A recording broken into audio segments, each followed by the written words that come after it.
Boa tarde, todo mundo está me ouvindo bem?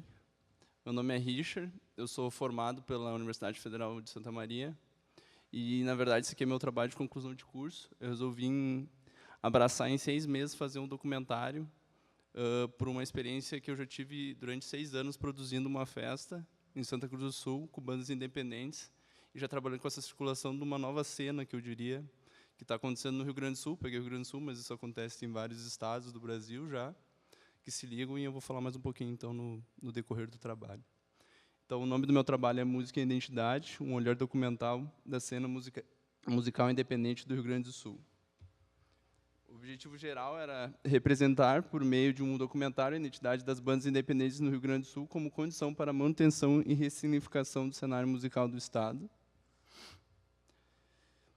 As justificativas. Eu resolvi fazer um trabalho audiovisual, porque eu tenho aproximação com o campo já, e eu acho que seria a melhor forma de eu poder captar, de cada banda que eu entrevistei, qual é a opinião deles sobre o novo cenário independente que a gente vive hoje no Rio Grande do Sul, e quais são as ligações deles entre as bandas, como eles se convergem, como eles se conversam, e como eles fazem as produções nas suas próprias cidades, e como eles se comunicam. Trabalhar com produção cultural, como eu havia falado já, e contribuição para a cena musical do Estado, além para a pesquisa para a academia e tal. A cultura e a identidade pelos estudos culturais e a música. Para eu começar a estudar e chegar até o Rio Grande do Sul, até as bandas, no campo acadêmico, eu tive que começar lá nos estudos culturais, começar lá como era pelo campo acadêmico, eu tive que começar lá nos estudos culturais, a partir dos estudos culturais, entender como é que os estudos culturais se relacionam com a identidade, e da identidade, ver como a identidade se relaciona com a música no Brasil, fiz um aparato histórico de toda a música no Brasil, e, a partir disso, como a identidade e a música se relacionam no Rio Grande do Sul, para aí sim chegar nas bandas independentes do Rio Grande do Sul e como elas propagam essa identidade por aqui. O que, na verdade, essa identidade ela acontece, hoje anda tudo muito parecido por causa do viés da internet. Tudo parecido, eu digo que no Brasil, como as bandas que agora há pouco eu vou falar, aqui vou me referir, elas não se comunicam só com bandas do Rio Grande do Sul, mas sim do Brasil inteiro. Então, há uma troca de informação e, assim, há uma troca de experiência e se converge melhor as ideias, e a própria identidade acaba sendo uma grande identidade. As fronteiras vão se apagando. Bom, deixa eu passar aqui. Eu vou explicar um pouquinho rápido como eu fiz para os métodos e os processos que eu fiz para fazer esse documentário. Entre 25 pessoas contratadas para entrevistas, apoios, integrantes e produtores. Eu entrevistei 6 bandas. De Porto Alegre foi uma banda. Santa Cruz do Sul fiz uma entrevista. Em Santa Maria fiz 4 entrevistas. Como é que se deu essas entrevistas? Como eu tinha 6 meses só para fazer o documentário, era pouco tempo. E eu tinha que escolher meio de forma rápida, diríamos, para fazer a produção desse documentário, porque 6 meses é pouco tempo para produzir um documentário com a ideia que eu tinha para fazer. Mas eu tinha mais ou menos, como eu trabalho com isso faz tempo, eu já tinha contato com as bandas, o que facilitou bastante. Com as cidades que eu morava, produzo em Santa Cruz do Sul, Santa Maria, eu morei por boa parte, morei por 4 anos para fazer a graduação, e em Porto Alegre eu acabei vindo só para entrevistar uma banda. Eu aproveitei a vinda delas em Santa Maria e Santa Cruz para captar essas imagens e fazer a entrevista com elas. As entrevistas elas foram criadas por um roteiro semi-estruturado. No fim, as perguntas que eu fiz, eu tinha um roteiro, só que ela mudava um pouco no decorrer da entrevista, porque isso aconteceu mais de uma forma na conversa, e conforme eles iam conversando comigo, a gente ia trocando uma ideia, e assim foi se montando a entrevista. Bom, agora a gente chegou nas bandas entrevistadas. Eu captei o Apanhador Só, de Porto Alegre. Ela estava voltando de turnê, com o que eles captaram pelo crowdfunding, na Sala de Estar, que eles viajaram de fora, conseguiram viajar de forma autônoma o Brasil inteiro, com um carro e mais a aparelhagem técnica, que eles conseguiram financiar pelo financiamento coletivo, né, que é uma nova forma que a gente vê hoje em dia das bandas conseguirem um aparato financeiro para, assim, financiar o projeto que elas têm, com uma troca com quem colabora, né? A Catavento, que é uma banda de Caxias do Sul, uma banda que eu já conheço há um tempo, e hoje eles vêm trabalhando bem firme com a cena, eu diria, circulando bastante. E ela tem uma característica bem da cena nova do que a gente vive hoje, de usar bastantes meios, redes sociais, internet, a toda a estética e a forma que eles, digamos, vendem não, mas mostram o seu trabalho, é bem atual. A Jingle Bells, de Porto Alegre, que é uma banda que eu entrevistei em Porto Alegre mesmo, e eles vêm crescendo bastante, e também eles, na cena independente, eles não circularam tanto ainda, mas assim eles tiveram alguma circulação, e a produção deles se deu de meio independente também, se deu de forma de financiamento coletivo, conseguiram financiar o disco deles e assim circular minimamente aqui e mais para fora.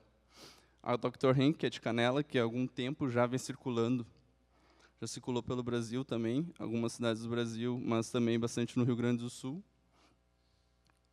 Eles já têm um disco gravado também, e eles vêm agitando a cidade deles com festas e tudo mais. A Frida, de Gravataí, e a Guantánamo Groove, de Santa Maria. Dessas 6 bandas que eu entrevistei, 4 delas têm projetos nas suas cidades. A Catavento, ela conta com um selo, que é um selo independente, o Rony Bombs Records, que ela faz a produção de eventos com bandas independentes e faz essa circulação na cidade de Caxias do Sul. Eu vou explicar um pouquinho como o selo, eu estou meio correndo, mas eu acho que não dá para entender, mas depois a gente pode discutir melhor, é só perguntar que a gente conversa, porque a ideia é fazer uma troca. Os selos independentes, eles surgem como uma forma de, digamos, organizar e administrar melhor essa circulação das bandas e fazer a distribuição das músicas de bandas independentes. Ela vem de uma forma para, diria, organizar melhor todo esse circuito de bandas que existem e fazer de forma mais precisa e de forma maior que as pessoas possam ter o acesso mais rápido ao trabalho que cada banda faz com a sua banda. Que a ideia, no final, todas essas estratégias que se têm, ou essas ideias que se formam, é que para as pessoas terem acesso à música e aí sim tomar gosto pela música que aquela tal banda faz, ou tal música ele produz. Temos a Dr. Henk, em Canela, eles têm um selo também, eles participam do selo, que é do selo do Sandro, que é da Frida. E a Guantánamo Groove não participa de nenhum selo, mas ela também fomenta bastante em Santa Maria a cena independente. O que a gente percebe aqui, o que eu percebi bastante no documentário, conversando com as bandas, que todas elas se conhecem, tirando mais a Apanhador Só, que estava voltando agora do Nordeste, e eles estavam meio por fora do que vinha acontecendo. Assim, eles conheciam alguns festivais e tal, mas eles estavam meio por fora do que estava ainda acontecendo, porque eles passaram um tempo fora e não conheciam muito bem ainda em relação a outras bandas. Mas a Catavento, a Jingle Bells, a Dr. Henk, a Frida, Guantánamo Groove, todos os guris que eu entrevistei, todos eles se conhecem.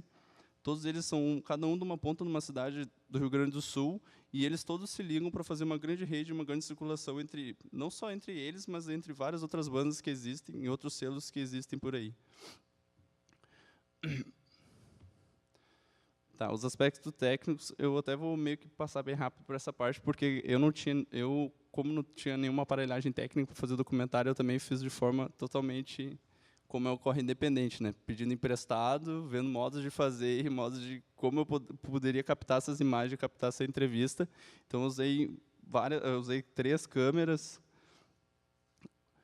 eu usei 4 lentes, na verdade, usei 2 mic, eu mesmo editei. A duração do documentário tem 23 minutos e eu tive o apoio de 5 pessoas ali para conseguir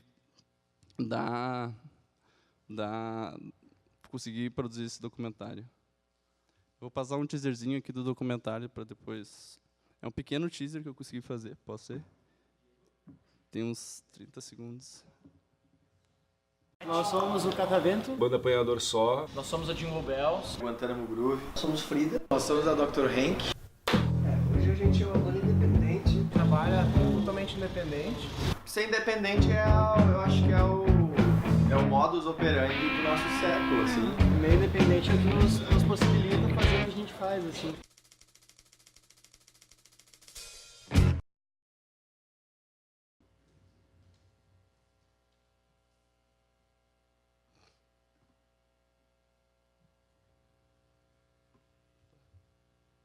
Esse ali é só um pequeno teaserzinho que eu fiz para apresentar. Enfim, já indo para considerações finais. Falei tudo meio corrido, mas espero que no debate eu possa esclarecer qualquer dúvida depois. A cena independente representa uma cultura em ascensão, diversa e importante para a representatividade do cenário musical brasileiro. Ao longo da pesquisa, percebi que as bandas formaram um novo modelo de produção musical. A internet e os novos meios de acessar a música, sistemas de streaming, por exemplo. O que a gente vê hoje em dia, que muda muito desde os anos 60, que foi o primeiro resquício que a gente tem de produção independente no Brasil, teve-se um CD, mas em si de toda a produção independente, cenário independente, o que a gente tem hoje em dia que foi um divisor de águas é a internet, assim. Ela hoje dá autonomia total para as bandas elas poderem conseguirem fazer com que o seu público tenha acesso, ao menos, às suas músicas, ao seu trabalho, e assim ela pode tomar gosto para assim conseguir um público, e formar o seu público, né? O que antigamente era mais difícil e se mantinha na mãos de digamos, pequenos aglomerados, gravadoras que faziam e tinham faziam essa distribuição de disco, coisa assim. A forma de vender o som era bem diferente.